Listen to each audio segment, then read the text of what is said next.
reka mbabwize ukuri kw'Imana niba twatsinze tuzaturirimba mu mitima. Ishimwe ni ryawe, ishimwe ni ryawe, ishimwe ni ryawe.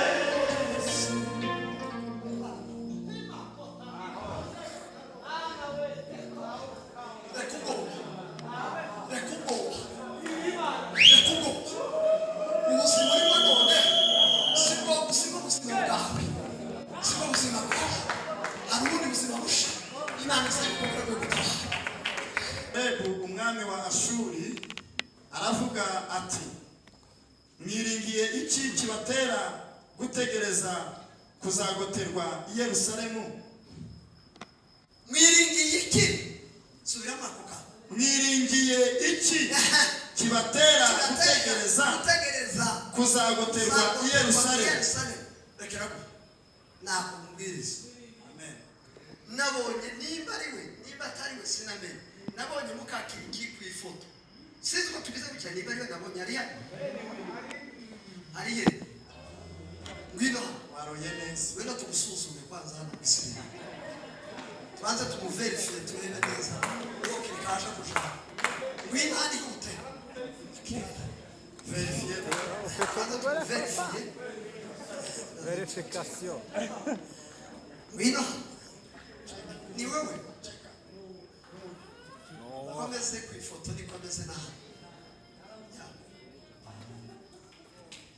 kiriki uguma urebesha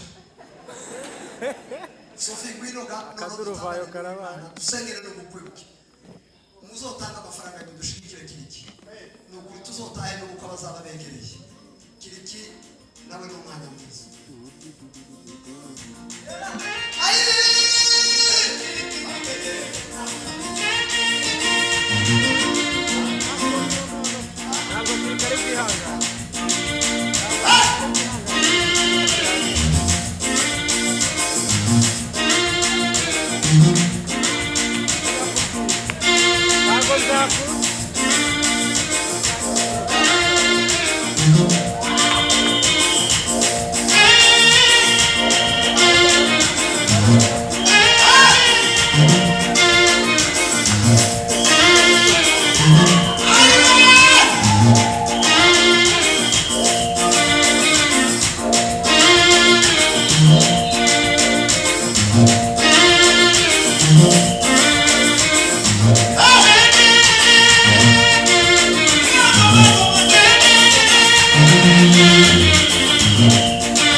wa mbere njya guca muri MRI bampa igisubizo kitari cyiza ndongera ndarwara bundi bushya ariko bampa izina ryanditseho ngo Mbabazi Susan kandi njye sinitwa Susan yitwa Sophie noneho nkajya mbona ni pararize bora no kwiga ikiganiro ndakwera ndavuga nti noneho ndapfuye umwana wanjye abaye imfubyi ariko Imana ihimbazwe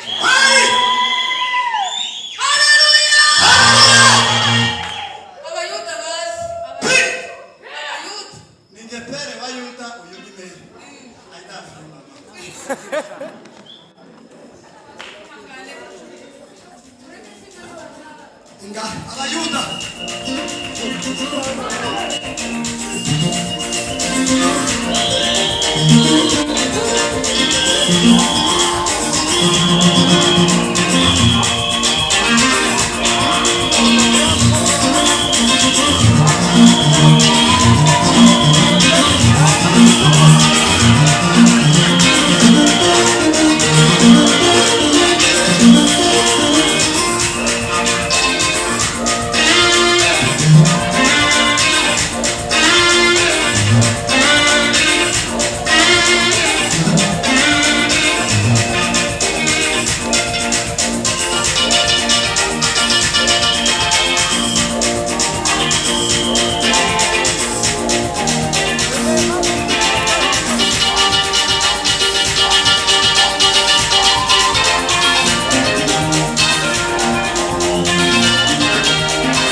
igitaramo ndakibwiriza k'igitaramo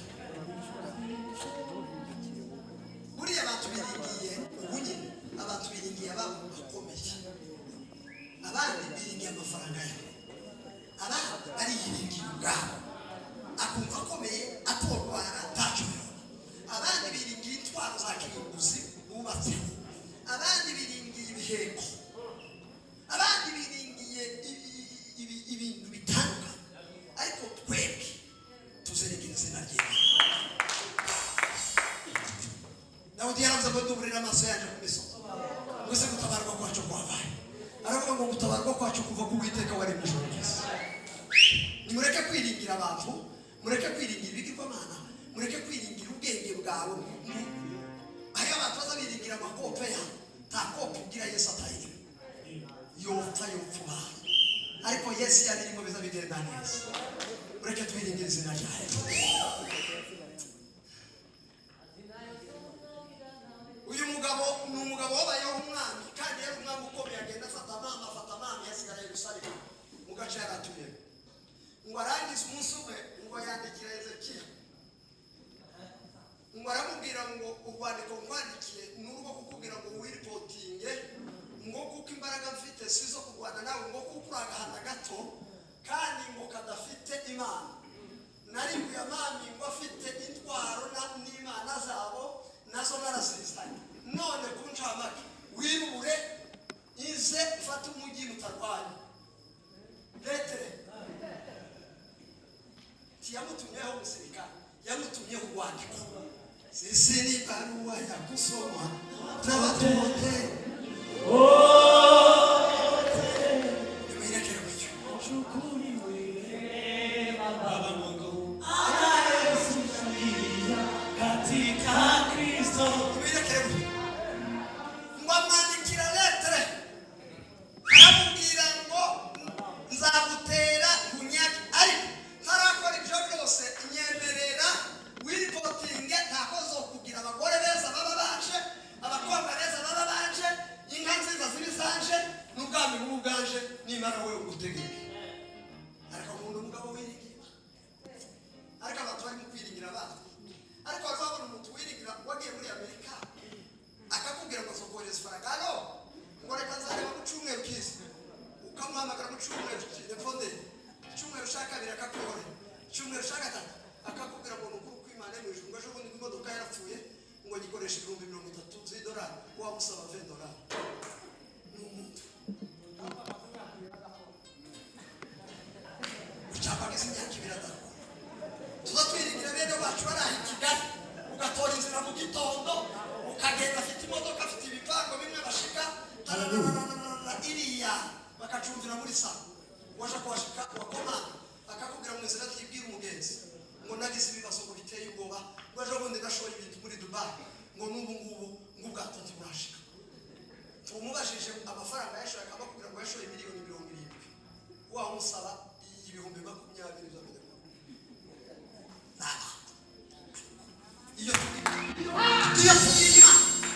iyo tugiye data mfite problem Imana zikubaza ngo se niye problem ufite keneye amafaranga wawe iyaranje mu bubiko bwawe aho uca simbazi ndebera $50,000 izayi yaranje kajanya bwoko igafata ikigabo bene kirya cyabyimbye mu ikanisa ikakupasa ifaranga wewe ngo nagutekereje watekerejeho hari ubundi watekereje ni Yesu wagukoze hafi y'urasi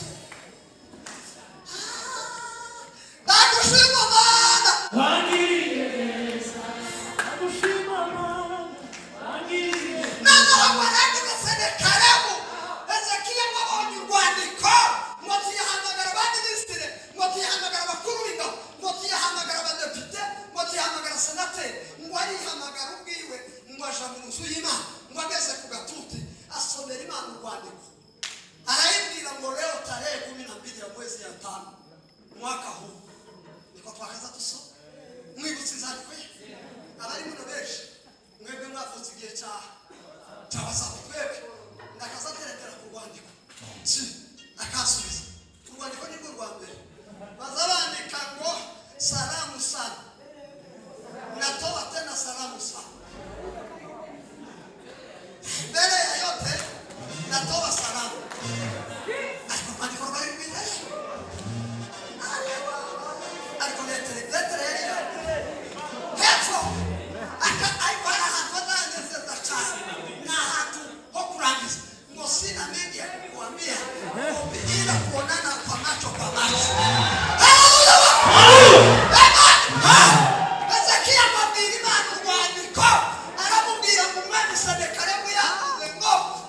nzajana abana n'abagore beza n'abakobwa beza.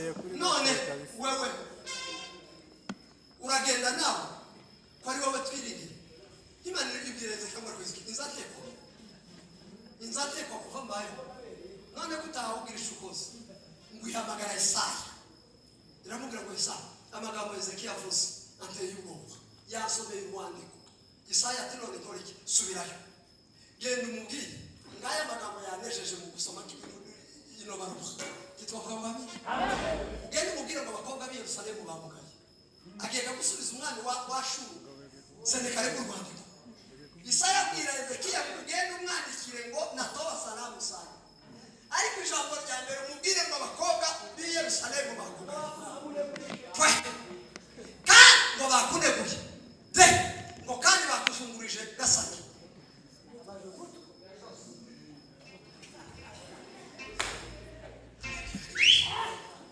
Ariko abakobwa b'i Yerusalemu ni ibihumbi.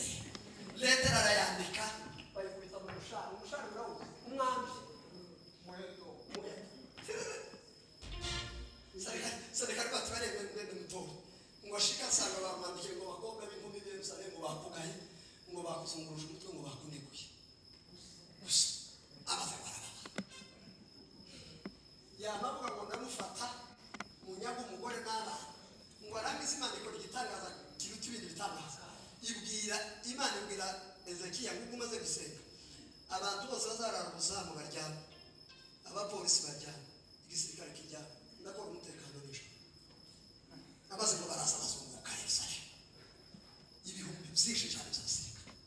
Utegera kwa gatera iyo wiringiye ngo bamare kuzunguka abakomandazi bakazabaza bagashakanya atese uri tayari musi utazindi naho ngo mwandize saa 10 n'isusu ramaze mukubi. Hariho abantu bagiye kubita, hariho urusasu rwa sinyali rwo kwemeza ko mutangiye intamba cyangwa gerenade cyangwa ibomba. Mukamenya ko ari ibyanyu mukaba mwataka ngo igihe bicaye saa 10 marayika ushinzwe operasiyo mu ijoro muramuzi gange ariko nkunda gange Mikaeli ngo aramanuka abwira Imana ngo ndabikora mu masegonda ndabangarutse ngo heze raporo. Imana tegenge banyiki ngo ikamanuka ikaniga umusirikare ntazana urufu ikamuniga ntaruhasa irabaniga mu minota mikeya ngo irazamukije gutanga raporo ngo irani isiga Senekare ko wenyine yica abandi bose isiga Senekare ko wenyine. Senekare abwira amwakore kuri generali bari kumwe asanga urufu rwaje ngo akore ku wundi biracitse ngo aje arahevu iyo twiringiye Imana isikora igitanga barangize arikura ngo ariruka agenda boroga ngo ashike mu rugo asanga abana ariwe babiri b'abahungu ngo bamutegereje ataza papa abasoda basize ati Imana yabo yashira banigira bica ngo tumara abasodaga ngo ubeho ngo baramufata nawe baramwica. Hezekiya ngo ashimbe Imana gituvuga ngo amen. Iyo turyamye dusinziriye cyangwa iyo tugenda mu mihanda turi bahimbaza zayo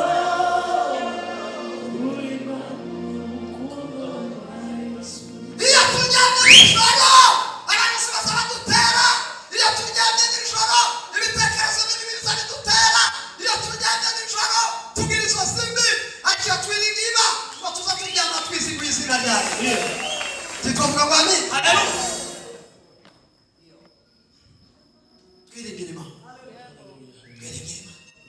Dawudi agahungu gatoya ngo kashiriye bakuru biwe imitsima ku rugamba. Isa aramubwira ugende barebe uko bameze uzumbwira amakuru ngo aragenda hari ka saa 7 ngo abashikamara babwira mu mwiri timwiri atesesha usize udutama ari wowe twasatani papa wabaye imitsima ni buryo vuba mungaze ngo konsubireyo ngo igihe babarye bamaze gukaraba guki bamaze kurya gange nawe usake na birabaye ngo yati barekuka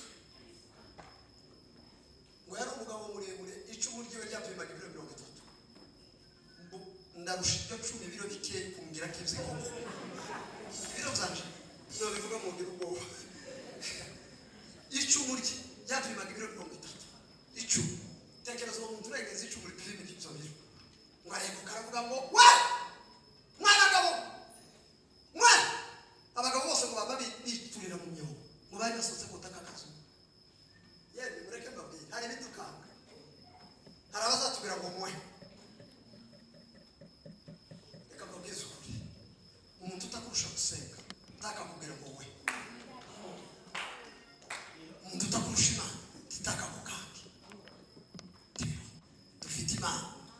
tugomba kubakanga kuko dufite Yesu.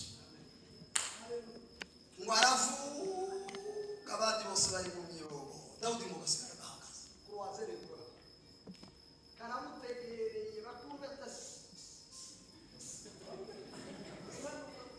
shaka byamuri umuntu wawe atakukarekanya kwa kavukanyaga ngo karategera ngo arangize gutegera ngo basa n'abapfumutse mu myobo yaramaze kuvuga ngo arangize abaza abagabo arababaza ati se uriya mugabo nindi ati ni uriya gice muri yati niwe wadutunganije mu rugamba aho akora iki? Ese mu miryango 12 hari aho abarirwa ati hey ta aho ijambo yarakemwe hatoya nticakemwe ahubwo ifite imana hatoya nta mana. Ariko Dawidi mutegere ujya murondoye kiyamubashije kwese yigi gisirikare oya yaramubashije kwese kwese adututsa afite imana baramubwira ngo nta mana ntiyadakemwe aho ugatake namubagira ibisiga byo mu kirere muri uyu mugabo bakububi wati peti twarananiwe abashenerali Dawudi aravuga ngo ndamwica n'ukuri kw'Imana kubera ko yari irigima batora amabuye atanu babanje kumwambika teni ngo agire mu cyanya yumva risa n'abantu yewe tukambare teni y'abandi uzambare teni yawe n'utambutambe kawe n'uririmbe kawe n'usenge kawe n'ubuzina apana kuzina nk'abandi kubera ko iteni y'undi zivuna ngo karangize kabwira umwami Sawuli ngo Sawuli ibisina bimenyereye ndeka ngende gutyo ngo gatora agapataro gatora kari kajanye umumetso gatora amabuye atanu karakuka ngo gakuke ku karani abona ihangane muri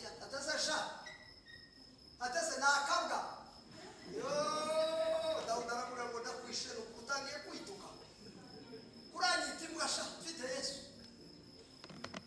aramubwira ngo wateranye amacumu n'uducumu ngo arakoje ngo ndakutera mu izina ry'Imana.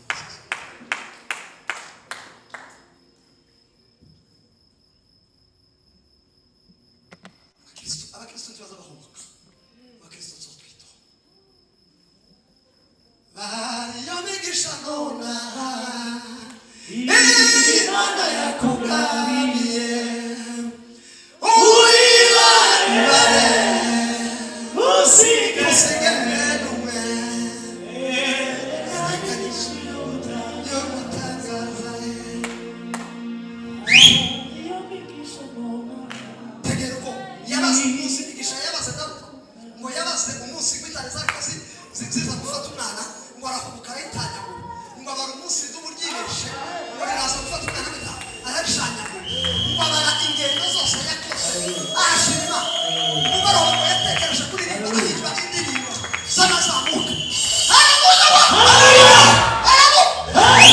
atake nimwatake mu izina ryawe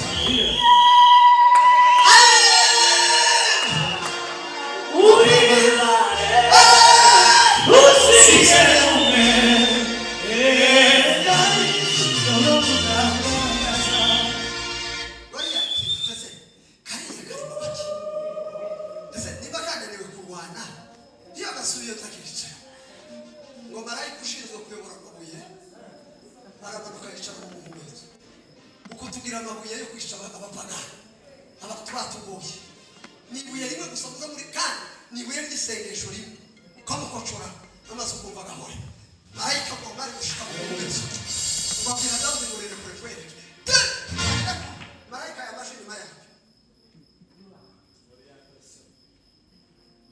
ariko tugira ngo yatasoyima yaza kuzamuka toya yoye uragiye gushachagije cyari nakindi nitabo yandi gushaka marayika ngana gushika imbere ya Goliyati ngo aje imbere y'ibuye niwe wagiye mu gahangiriye ka Goliyati ngo aricira inzira amaze cyaka ibuye riza ngo ryoroshe rigera ino mu bwonko ngo kigwa kigaramye Dawudi umuhungu ngo wari warakwaririye Imana ngo arahubuka afata inkota ye ngo amuca umutwe kubera imbaraga z'Imana yari afite umutwe ngo arawuzamura arawegura ngo wereka bakuru biwe ngo basohoka mu nzoka aravuga ngo data yazaye igihanga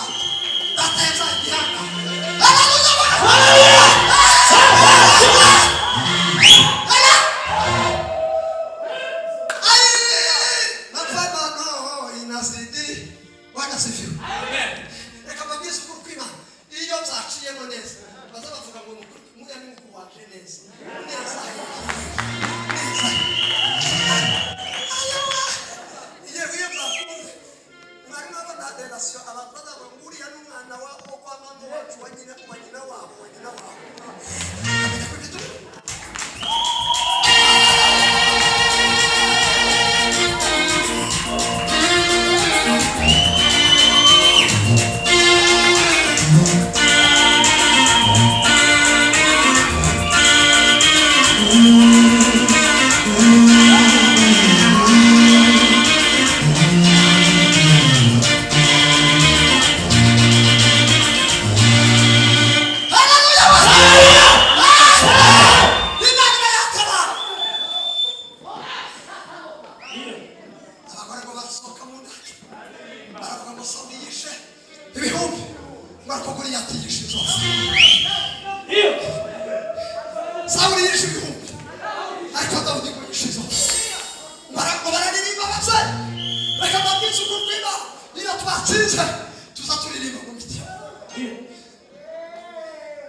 Sana